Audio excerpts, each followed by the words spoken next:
Hey, everybody. The other day, we saw Bumblebee. So, Aidan, what's the plot of Bumblebee? A girl living somewhere in California buys a cheap car that turns out to be an Autobot named Bumblebee. Bumblebee is sent from Cybertron to protect Earth and he's a little bit amnesiac, and she learns to move past her father's death and make friends, and they shoot some robots. So Connor, what did you think of Bumblebee? This is a 80s teen movie disguised as a Transformers movie with the poster. And it's pretty okay. It's the best Transformers movie by far because it's an actual movie. It's more of a character study on Pitch Perfect lady's fucking life and her moving on from her father's death than really a Transformers movie. The action scenes we do have here are pretty solid, pretty earned, and it's spread out enough that it's not like, oh my god, I'm having a fucking seizure like Transformers 5. Although, during Transformers 5, I can't properly judge Transformers 5, being that I was so incredibly fucking high at Transformers 5 that I do not recall anything but Mark Wahlberg being the descendant of King Arthur, who's apparently a real person in this universe. But that said, the Bumblebee shit was cool. We had a character that was actually fleshed out, Bumblebee. We had Haley What's-Her-Face's character pretty well fleshed out as well. It was kind of an 80s like romance Breakfast Club type movie. Breakfast Club was alluded to in reference to, which is a little bit cliched. I feel like a lot of movies reference Breakfast Club, although Breakfast Club's a pretty good movie. But you know, it's pretty good. I did kind of like start to like doze off because it's pretty fucking boring at points. It wouldn't have hurted to toss another little action scene in the middle maybe, but I guess it wouldn't have really worked with the story they told, because, you know, you come in expecting an action movie. It's a teen drama.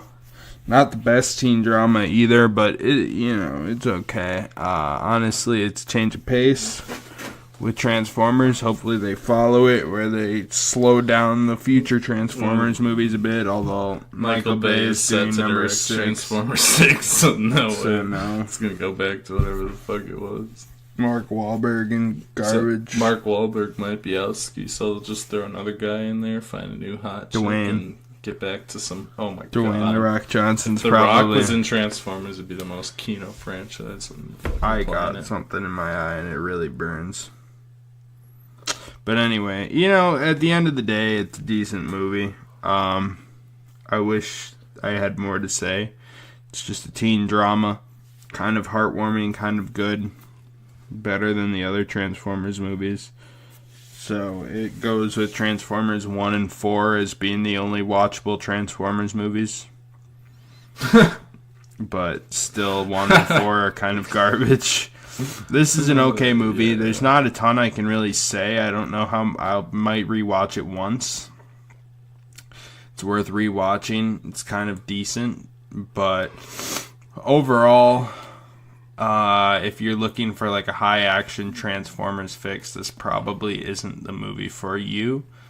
But if you're fine with like some Breakfast Club style like teen movie, if that's what you're looking for, but you don't want it to be as entertaining as The Breakfast Club or like Election or something like that, if you just kind of want that extra fix. Election and fucking Breakfast Club are good movies. Watch those Election is top before tier. you watch this. Like, it's good, but it's not great. So, Aidan, what did you think of Bumblebee? It's pretty much a John Hughes movie, and I like it a lot actually. It's they cut back on the explosions and robots fighting stuff that Michael Bay is a big fan of. Yeah. And it's a movie with a lot of heart, and it's kind of like I love John sweet Cena. and touching, and John Cena's in it, and he's like the best character. And also, yeah, I mean, it's a nice movie. Even you ignore the robot stuff, and it's a nice movie about a girl who gets some independence from her family and gets over her father's death. The fight at the end is pretty much the only fight, and it's pretty cool. I mean, it's not like Transformers 5 where it's just like a bunch of explosions and weird shit. It's pretty much the antithesis of the old Transformers movies. Plus, they roll back the designs from the Michael Bay designs to be more accurate. They're a lot more Gen 1-y, and even like characters who've appeared before, Shockwave, who was just like a satellite in the Bay movies, and Soundwave appears, and Soundwave has Soundwave has the tape deck and all in one of the flashback scenes and shoots the monster out, and it has the original sound and stuff. So even though there's not a lot of like Transformers action, there's like a lot of fan service for Transformers fans in the few parts of it that are. But it's kind of just like a nice coming of age movie, like a John Hughes movie or something like that. Oh, this ain't my phone. And it's it's decent. It's a nice change of pace for the Transformers franchise, even though it's change that's not going to stick around because they're just going to go back to whatever Michael Bay wants to do. It's nicely written, and it's nice and short, and it's not like horrible, headache-inducing, noisy, and explosion-filled. There was one other thing I wanted to say about it. Oh, the one thing I don't like about this movie is the romance subplot with the black guy. Because you could just take him out of the movie and nothing would change. He doesn't add anything to it at all. He's not really. Almost never relevant to the plot. He doesn't even participate in the final fight. It's just like they put it in there because it's like a coming-of-age teen story. And it has to have a little bit of romance in it. Even though it's at the end the guy gets cock-blocked. Yeah.